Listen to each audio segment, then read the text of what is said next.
PRC commission ఎత్తేసారు. ఇప్పటికి కొత్త commission లేదు. ఎన్నికల ప్రచారాలప్పుడు పిఆర్సీ కమిషన్ వేస్తామని హామీ ఇచ్చారా లేదా? మరి ఇప్పుడు పిఆర్సీ కమిషన్ లేదు, నిధులు లేదు. ఏ రకంగా ప్రతి వర్గాన్ని మోసం చేశారో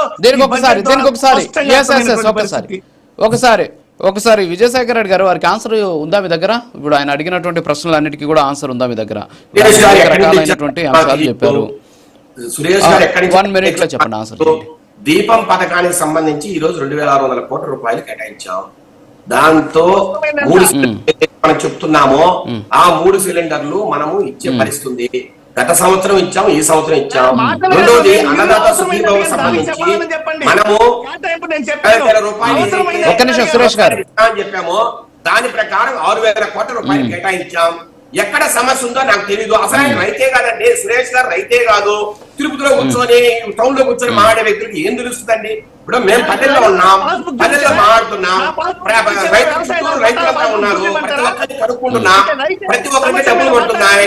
ఊరికనే కాకమ్మ కబుర్లు సోళ్ళు కబుర్లు చెప్పి ఏదో డిబేట్ లో మనం లేదు. ఒకటి ఏదైనా కూడా అంటే ఉపన్యాసపూరితంగా కాకుండా లెక్కల ప్రకారం మనం మాట్లాడాలి. ఏదైనా ఇప్పుడు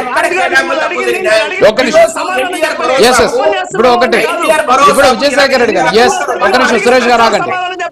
విజయశేఖర్ రెడ్డి గారు ఒక్క నిమిషం ప్లీజ్. సురేష్ గారు ఒక్క నిమిషం. సురేష్ గారు ఒక్క నిమిషం. సురేష్ గారు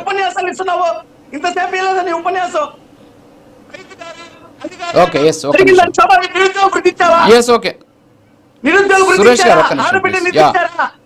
నిరుద్యోగ గురించి మాట్లాడి ఈ రోజు మేమేం చెప్తున్నాం, సూపర్ 6 పథకంలో భాగంగా 85 నుంచి 90%, ఈ రోజు 60 నుంచి 65 కోట్ల రూపాయలు సంవత్సరానికి. సురేష్ గారు ఆన్సర్ చేస్తున్నాడు. నేను అడుగుతున్నా, మీరు 5 సంవత్సరాలు ఖర్చు పెట్టిందంట, ఈ రోజు ఖర్చు పెట్టిందంట. ఒకసారి ఆ రోజు 2,50,000 కోట్ల రూపాయలు మీరు 5 సంవత్సరాలు ఇచ్చారు. ఈ రోజు 5 సంవత్సరాలు పోల్చుకుంటే 4 లక్షల కోట్లు ఇస్తున్నామండి. 4 లక్షల కోట్లు ఖర్చు పెట్టినా ఓకే విజయశేఖర్ రెడ్డి గారు ఆగండి ఒక నిమిషం, ఇద్దరు ఆగండి ప్లీజ్. ఓకే ఓకే సురేష్ గారు వెయిట్, సురేష్ గారు వెయిట్ ప్లీజ్.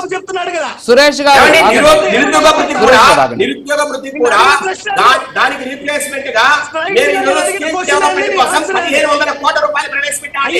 స్కిల్ డెవలప్మెంట్ మనము పెట్టడం వల్ల, వారికి తరబీదు ఇవ్వడం వల్ల, ట్రైనింగ్ ఇవ్వడం వల్ల యువతకు ఈ రోజు మంచి ఉద్యోగ అవకాశం చేస్తారు.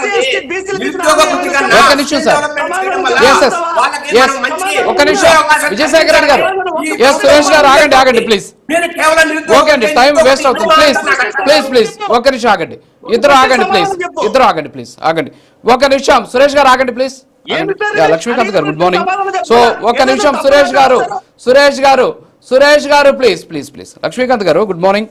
సో ఓవరాల్గా చూస్తే ఆడబిడ్డ నిధి లేదు, నిరుద్యోగ వృత్తి లేదు, ఎస్సీ ఎస్టీ బీసీ మైనారిటీలకు 50 ఏళ్ళకి పింఛన్లు లేవు, డోక్రా మహిళలకు 0 వడ్డీ లేదు అని చెప్పేసి సురేష్ గారు అడుగుతున్నటువంటి ప్రశ్నలు. మరి వీటికి కూటమి దగ్గర సమాధానం ఉందా?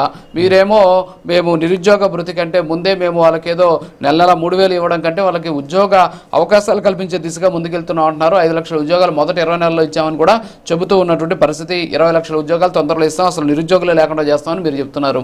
కానీ వాళ్ళేమో నిరుద్యోగ వృత్తి ఎక్కడా అని ప్రశ్నిస్తున్నారు. ఏంటి అసలు ఎందుకు కేటాయింపుల్లో అసమానతలు ఎందుకు కేటాయింపులు జరగలేదు? సార్ నమస్తే అండి. ముందుగా మీకు ప్యానెల్లో సభ్యులుగా అందరికీ నమస్తే అండి.